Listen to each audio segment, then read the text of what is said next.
విద్యాశాఖ ఉన్నతాధికారులతో ముఖ్యమంత్రి రేవంత్ రెడ్డి సమీక్ష.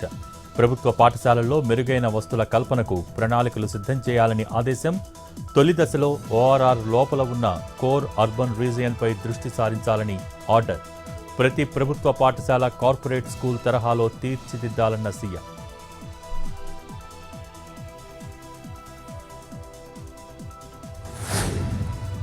రేపు ఉద్యోగ సంఘాలతో ఏపీ ప్రభుత్వం చర్చలు.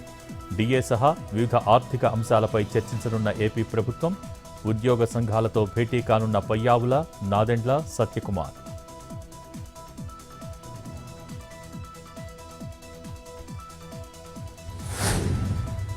బీసీ బిల్లు పాస్ కాకుండా బీజేపీ అడ్డుకుంటోందన్న భట్టి విక్రమార్క. ఇది బీసీలకు గుండెకోతగా మిగిలిందన్న డిప్యూటీ సీఎం.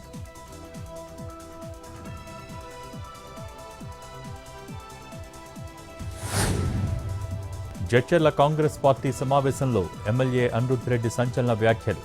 నిధులు ఎమ్మెల్యేలకు ఒకలా, మంత్రులకు మరోలా వెళ్తున్నాయని కామెంట్.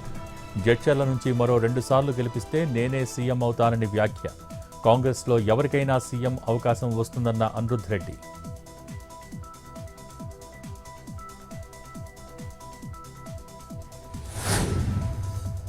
మాజీ ఎమ్మెల్యే వర్మను జీరో చేశారన్న వ్యాఖ్యలపై మంత్రి నారాయణ క్లారిటీ. టెలికాన్ఫరెన్స్లో తన మాటల్ని వక్రీకరించారని స్పష్టీకరణ. పిఠాపురంలో జనసేన, టీడీపీ శ్రేణుల మధ్య విభేదాలను జీరో చేశామని చెప్పినట్టు వెల్లడి.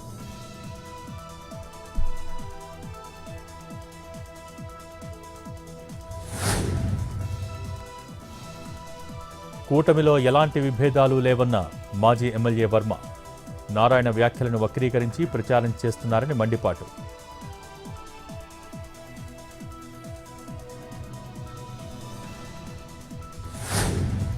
ఏపీలో సమ్మెబాట పట్టిన విద్యుత్ జేఏసీ. విద్యుత్ యాజమాన్యంతో జేఏసీ చర్చలు విఫలం. కాంట్రాక్టు ఉద్యోగుల అంశంపై ప్రతిష్టంభన.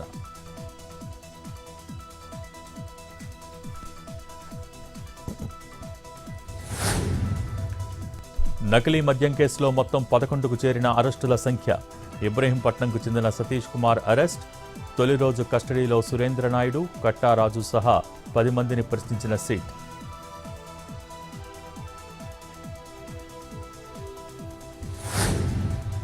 హైదరాబాద్ నిజాంపేట్లో చిట్టీల పేరుతో భారీ మోసం. రేష్మా క్లినిక్ పెట్టి 150 కోట్లకు కుచ్చుటోపీ పెట్టిన అలీ దంపతులు. బాధితుల ఫిర్యాదుతో బాచుపల్లి పోలీసుల గాలింపు చర్యలు.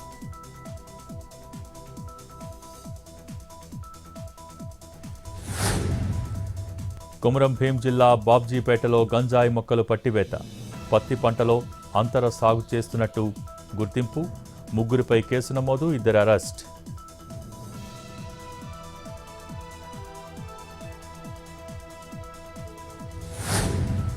కాకినాడ జిల్లాలో 5 ఏళ్ల బాలుడి కిడ్నాప్ను ఛేదించిన పోలీసులు. 24 గంటల్లోనే నిందితుడి అరెస్ట్. బాలుడి కుటుంబ సభ్యులకు అప్పగింత.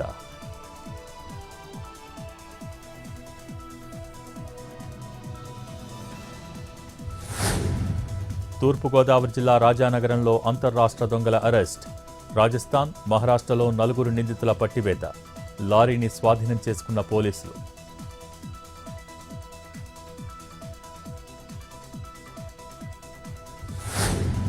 తమిళనాడు మధురైలో జనంతో కిక్కిరిసిన వీధులు.